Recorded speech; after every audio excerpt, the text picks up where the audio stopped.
Gestion chez Mescart, gestion privée. Bonjour Frédéric. Bonjour. Séance morose, hein. On est à peine à l'équilibre sur le CAC 40, très légère baisse, la hiérarchie des plus fortes hausses, plus fortes baisses, tout cela, ça n'a guère évolué pendant toute la séance en fait. C'est très calme. On est peut-être sur la journée la plus faible en termes de volume depuis une semaine, avec effectivement des évolutions assez diversifiées, hein, puisque on voit notamment les parapétrolières continuer leur chute, toutes les parapétrolières, hein, donc CGG, Bourbon, Morel et Prom, Technip, toutes ces valeurs atteignent quasiment des plus bas depuis maintenant 11-12 ans, et on voit pas ce mouvement se retourner. D'ailleurs, je regardais tout à l'heure, on a quasiment 13% du capital de Vallourec qui est shorté aujourd'hui, 10% de CGG, donc on voit qu'il y a toujours un mouvement vendeur relativement fort. Et concernant les hausses, vous venez d'en parler, Veolia avec la thématique environnement qui, à l'approche du COP21, est de plus en plus poussée, à l'instar de cette note d'Exane ce matin qui poussait Suez Environnement et Exane et faisant état d'une amélioration notamment de la croissance des BPA pour les 3 prochaines années et la valorisation qui est totalement attractive et un rendement relativement élevé. Et puis vous parliez des valeurs liées à l'énergie, il y a aussi tout ce qui est lié à l'automobile, hein, qui pèse sur la tendance, on le voit encore aujourd'hui. Ah, ça, on est toujours. Ça, c'est une tendance qui est relativement lourde depuis maintenant mai-juin, et notamment depuis le ralentissement du marché chinois, avec des ventes qui se contractent sur le marché automobile. Ça avait commencé avec les constructeurs allemands et tous les constructeurs sont plus ou moins impactés par ce ralentissement chinois, et donc on est sur cette tendance qui est relativement lourde. On est clairement aujourd'hui vendeur sur la thématique automobile comme sur la thématique pétrolière et parapétrolière. À l'inverse, on le rappelle, l'environnement, la santé est plutôt bien orienté aujourd'hui. Et que dire du luxe, parce que là aussi c'est l'autre secteur qui souffre. En fait, c'est la même chose que la semaine dernière, hein, quand on a eu cette première dévaluation surprise du yuan. C'était mardi dernier, il me semble d'ailleurs. Et on a les mêmes acteurs, hein, l'automobile, l'énergie et le luxe. On voit que LVMH perd encore 0,75% aujourd'hui. Qui absorbe, hein, c'est absorbé quand même par la capacité du secteur du luxe, et notamment pour les pure players, je pense notamment à Hermès, à pouvoir absorber ces phénomènes de dévaluation par un pricing power. C'est vrai qu'il y a une faiblesse. On voit aussi par exemple un titre comme L'Oréal qui pourrait revenir sur les niveaux de 160 €. Donc il y a vraiment une thématique chinoise qui pèse et qui continue à peser. Et la faiblesse du marché chinois ce matin ne fait qu'accentuer cette différence. Frédéric Rosier, on rappelle, hein, donc que Shanghai a perdu plus de 6% ce matin. Frédéric Rosier, conseiller de gestion chez Mescart, gestion privée. Merci, on vous retrouve pour le fixing à 17h30 et pour la clôture définitive à 17h35 dans l'immédiat. Il est 16h58 sur BFM Business, c'est Intégral Bourse. La clôture définitive 4971 qui vient après la petite hausse d'hier, plus 0,57%. Frédéric Rosier, décidément, on n'arrive pas à repasser le cap des 5000 points. Oui, d'ailleurs c'est embêtant, hein, qu'on n'arrive pas à rejoindre les 5000 points. Il y a une résistance à 5020 et on n'arrive pas à le faire. On a vraiment un marché sous pression qui est quand même très technique. On le voit, on joue un peu sur les résistances, sur les supports, ça fonctionne plutôt pas mal. On a l'impression qu'on met un peu de côté le fondamental, hein. D'ailleurs, il n'y a pas forcément beaucoup d'actualité sur les entreprises depuis une semaine. Et voilà, c'est un peu un marché aux mains de robots, des traders aujourd'hui, donc qui nous permettent pas forcément d'avoir une vision un peu plus long terme, avec cette pression sur les parapétrolières que je signale déjà depuis quelques mois, et on voit que ça s'enfonce, et c'est peut-être ça le plus embêtant aujourd'hui, parce qu'on a un rebond du WTI au moment où on se parle, et on voit quand même que ces parapétrolières ne rebondissent pas avec le léger rebond du WTI. Et je regardais tout à l'heure une note d'Orel qui voyait un objectif technique de quasiment 20% ou 30% en dessous des cours actuels. Donc on voit bien qu'il y a cette pression très forte aujourd'hui sur l'ensemble du secteur, et on a vu notamment les premières défaillances d'entreprises aux États-Unis cette semaine. Donc attention, ça reste un secteur qui est quand même aujourd'hui vraiment sous pression. Avec Technip, hein, deuxième plus forte baisse du CAC 40 derrière Valeo. Les deux perdent 2% d'ailleurs, total moins 1,65%. Pierre-Alexis Dumont, c'est un marché très difficile quand il n'y a pas de volume comme ça. Moins de 2 milliards d'euros échangés, il me semble, aujourd'hui. Souvent dans ce marché, il est urgent de ne rien faire, hein, ou en tout cas de se positionner plutôt sur des achats relativement longs. avec une volonté de détention longue. Voilà, a priori, c'est des périodes de l'année où on sait par expérience que de toute façon, les volumes ne sont pas là. Il y a peu d'acteurs et donc qui peuvent être très erratiques. On a eu des étés beaucoup plus, vous souvenez-vous, beaucoup plus volatiles et par le passé. Voilà, là on a un été en termes de niveau de marché qui a été relativement calme. Par contre, voilà, il y a en effet dans le marché, on le disait, une capitulation sur un certain nombre de secteurs, dont le secteur pétrolier, qui tous les jours en ce moment baisse assez fortement.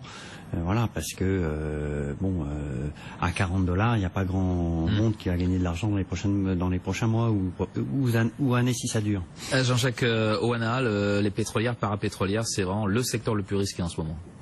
Oui, alors c'est un secteur qui est très volatile, les ressources de base aussi, mais c'est un secteur qui devient très décorrélant. Pourquoi? Parce qu'il y a tellement de... c'est en raison du positionnement.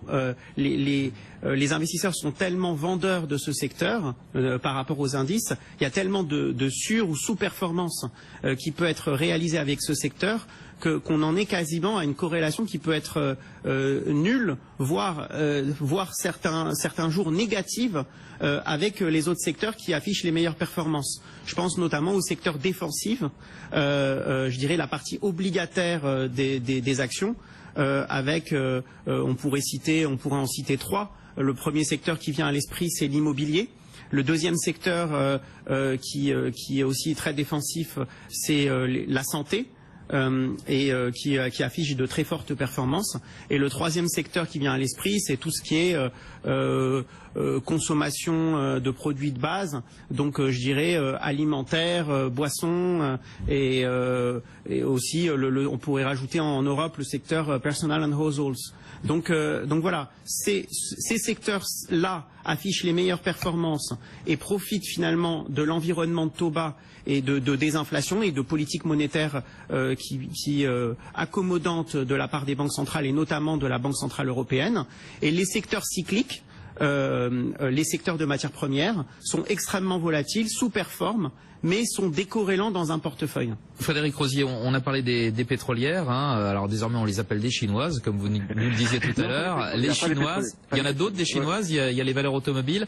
On voit que valeurs liées à l'automobile, donc l'équipementier Valeo, plus forte baisse du CAC, moins 2,01%. Michelin, équipementier aussi, moins 1,13%. Chez Mescart, vous en dites quoi de ces valeurs-là? À l'écart aussi, comme les énergétiques, les pétrolières? Il faut regarder dans le détail du chiffre d'affaires. Là, c'est des équipementiers qui auront entre 10 et 15% de chiffre d'affaires en Chine. Donc ça restera sous pression. Il ne faut pas oublier le parcours aussi de ces entreprises. Il ne faut pas avoir un prisme court terme qui effectivement est sous pression. Mais lorsqu'on regarde le parcours de Plasticomium, de Valeo depuis maintenant 2-3 ans, on voit que c'est un parcours tout à fait remarquable. Donc on avait besoin de souffler. Il y a un marché aujourd'hui qui a tendance à s'offrir, qui était le marché sur lequel on a eu beaucoup d'investissements qui ont été faits. Du coup, on arrive quasiment en surcapacité de production sur ce marché chinois. Le marché européen est dans une dynamique plutôt positive. Donc là, il ne faut pas oublier qu'on a ce relais qui est pour le coup nouveau pour le secteur automobile. Et voilà, c'est plus de la consolidation, je dirais, aujourd'hui, mais c'est une consolidation qui est aussi forte que la hausse a été importante ces dernières années. Pierre-Alexis Dumont, je crois que vous avez un avis qui n'est pas forcément négatif sur l'automobile. Non, autant sur la partie pétrolière, on est en phénomène de capitulation. Je suis assez d'accord que, à mon avis, l'essentiel est derrière nous et que nous, en tout cas, on ne voit pas de raison de continuer à vendre ce secteur-là à court terme, puisque maintenant il y a quasiment plus de vendeurs. Tout le monde a soldé quasiment toutes ses positions sur le secteur. Par contre, nous sur l'automobile, on disait voilà, il faut mieux être exposé à la consommation. L'automobile, c'est exposé à la consommation et ça bénéficie de la baisse du prix du pétrole pour plein de raisons, à la fois parce que vous consommez du pétrole quand vous roulez, mais aussi ça baisse aussi légèrement les coûts de production de de vos équipements, de vos automobiles. Donc nous, on considère qu'on va aller qu'on aura un marché mondial automobile qui sera en ralentissement, mais en ralentissement relativement gérable, et qu'on continue à avoir un certain nombre de constructeurs et d'équipementiers, surtout les équipementiers, qui sont très bien positionnés à moyen long terme. Lesquels, par exemple? Tous les équipementiers qui bénéficient notamment des effets de réglementation. Voilà, c'est-à-dire qu'on va avoir de plus en plus de capteurs pour la sécurité et autres. Donc bon, on vous cite évidemment Valeo, mais il y a des gens beaucoup plus spécialisés tels que Melixis qui vous font tous les semi-conducteurs qui sont spécialisés notamment sur la pression des pneus. On va avoir, je crois, une prochaine réglementation qui va obliger les nouvelles voitures à avoir des indicateurs qui vous disent si vos pneus sont sûrs ou sous-gonflés. Voilà. Vous en avez plein. Hein, Ça va pas l'air gonflé pour autant, mais bon, on va quand même faire la démarche de s'arrêter et de regonfler ses pneus. Et donc, au fur et à mesure, vous allez avoir des voitures de plus en plus intelligentes. Et nous, on considère que c'est une mutation structurelle. Et là, vous avez des équipementiers et aussi des constructeurs qui sont bien positionnés. Tant que le marché tient au niveau mondial, le marché chinois sera un peu moins bon, le marché développé risque de bien se tenir. On aura, il n'y a pas de raison qu'on ait un écroulement de ces sociétés-là. Elles resteront relativement bien positionnées et avec des valorisations qui pour nous restent relativement attractives. Frédéric Rosier, bon, il y a quelques hausses tout de même, et on a parlé de Veolia. On a vu Veolia Environnement caracoler en tête des hausses. Le titre termine deuxième plus forte hausse, plus 1,73. En fait, c'est Alcatel qui est la plus forte hausse, plus 1,82. Veolia, c'est quoi? C'est un arbitrage entre les valeurs énergétiques qu'on délaisse et les utilities un peu vertes qui ont la cote. Oui, c'est vrai que pour moi c'est une thématique qui va vraiment avoir le vent en poupe d'ici la fin de l'année. On sait comment le marché peut être moutonnier et aime bien ces histoires-là. Donc on a effectivement la conférence COP21 fin d'année qui va drainer à mon avis pas mal d'investisseurs sur l'ensemble du secteur, que ce soit le secteur des énergies renouvelables, mais également traitement des déchets. Donc il peut avoir un engouement sur ce secteur, d'autant plus que lorsqu'on regarde un peu la valorisation des utilities, et je pense notamment à Veolia, on est quand même dans une approche value. Donc ça fait partie des titres qui sont encore assez en retard. On sait pourquoi. Il y a des problèmes structurels d'endettement, mais également suite à la cession reportée plusieurs fois de Transdev. Mais ça reste un titre aujourd'hui qui offre un rendement plus qu'appréciable, puisqu'on a un rendement de 3,4 dans une pénurie de rendement sur le marché. C'est quand même plutôt sympathique. Avec un marché plutôt domestique, avec une exposition Europe qui est relativement forte, une croissance des bénéfices sur les prochaines années et surtout de la possibilité encore de réduire ses coûts. C'est une politique vraiment qui est mise en place aujourd'hui chez Veolia. Il ne faut pas oublier également, comme il y a un endettement relativement élevé sur l'ensemble du secteur, aujourd'hui c'est le levier qu'on peut avoir de pouvoir renégocier sa dette à des meilleurs niveaux, sachant que Veolia aujourd'hui a un endettement relativement important et sur des taux relativement élevés. Parfait, Frédéric Rosier, merci d'avoir été avec nous aujourd'hui pour cette clôture à la Bourse de Paris, conseiller de gestion chez Mescart Gestion Privée.